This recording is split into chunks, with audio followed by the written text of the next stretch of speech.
તો ચાલો મિત્રો શરૂ કરીએ આજનો આ વિડીયો। તો મિત્રો વિભાગ એ નીચેના જોડકા યોગ્ય રીતે જોડીને ફરીથી લખો।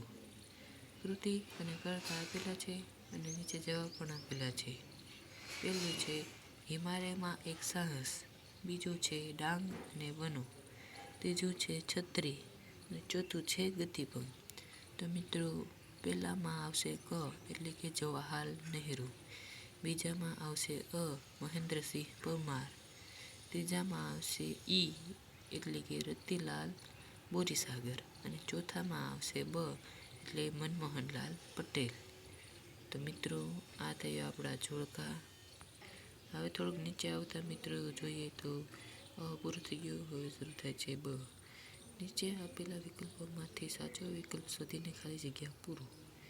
જીવલાએ સાહુકાર પાસેથી કેટલા રૂપિયા વ્યાજે લીધા હતા?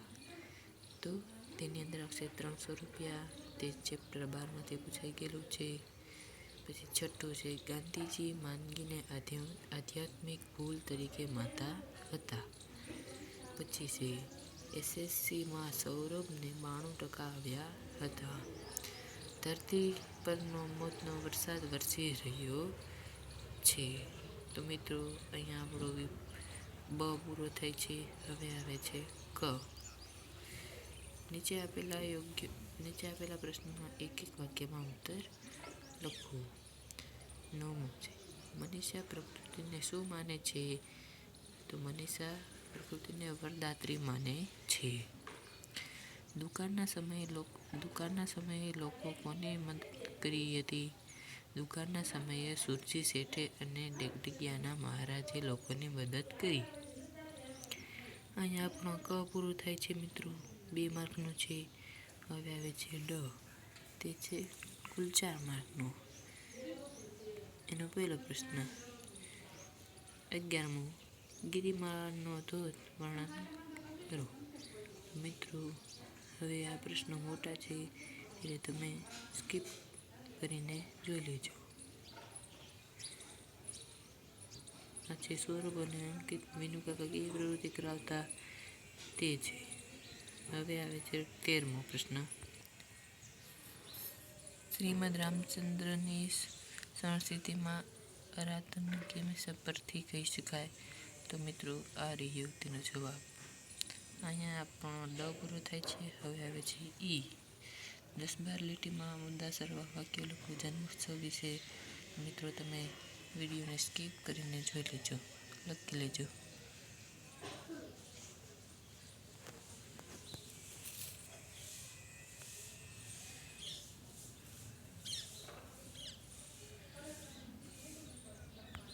હવે આ છે ચોપડાની ઇન્દ્રજાળ એટલે શું તે જોઈ લો મિત્રો।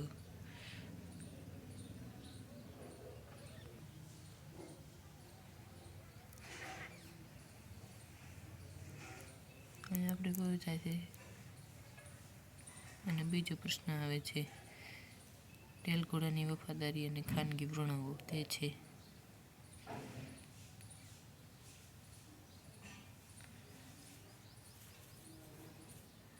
અહીંયા આપણો આ પ્રશ્નનો જવાબ પૂરો થાય છે અને નવો વિભાગ એટલે કે વિભાગ બી નો અ। નીચેના જોડકા જોઈ શકો છો મિત્રો, તમે સંપૂર્ણ જવાબ પણ આપેલા છે તે તમે લખી લેજો સ્કીપ કરીને।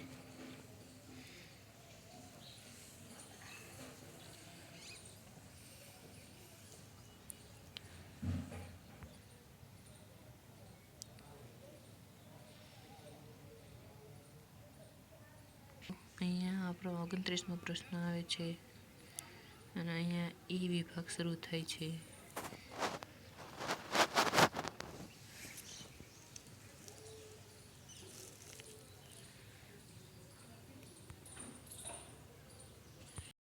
અહીંયા પ્રશ્ન નંબર 32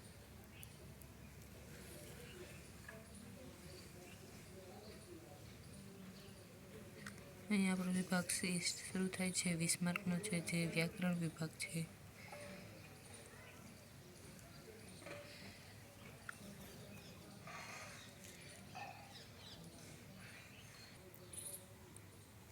સાડત્રીસમો પ્રશ્ન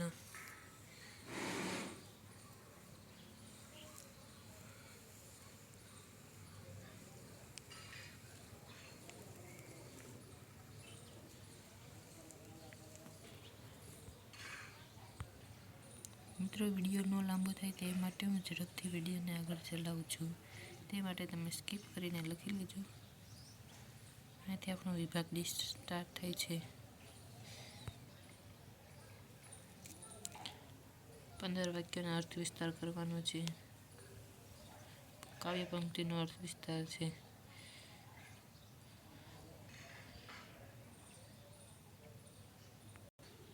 અને અથવામાં પણ આપેલું છે. સફળતા જિંદગીની હસ્તી કામ નથી હોતી તે.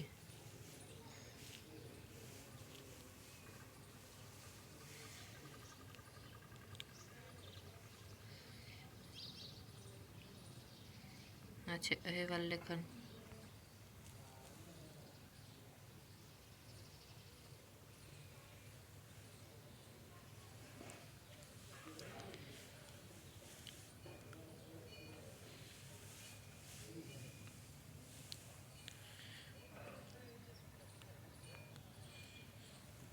અને મિત્રો આપણો વિડીયો તમે અહીંયા લગી જોઈ લીધો હોય તો તમને વિડીયો કેવો લાગ્યો છે, સારો લાગ્યો હોય તો લાઈક શેર સબસ્ક્રાઈબ કરવાનું ભૂલતા નહીં. અને આવા નવા વિડીયો જોવા માટે આપણી ચેનલ સબસ્ક્રાઈબ કરી નાખજો અને એક સારી કમેન્ટ કરી નાખજો.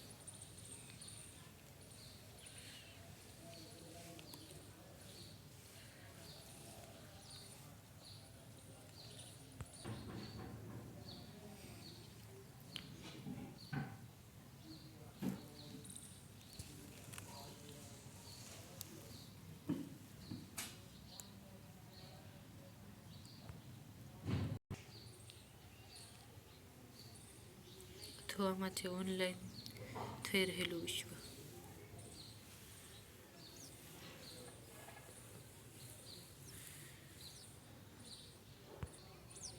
તો મિત્રો જરૂરથી જણાવજો કે આ વિડીયો કેવો લાગ્યો અને સારા મેલી કમેન્ટ કરી નાખજો.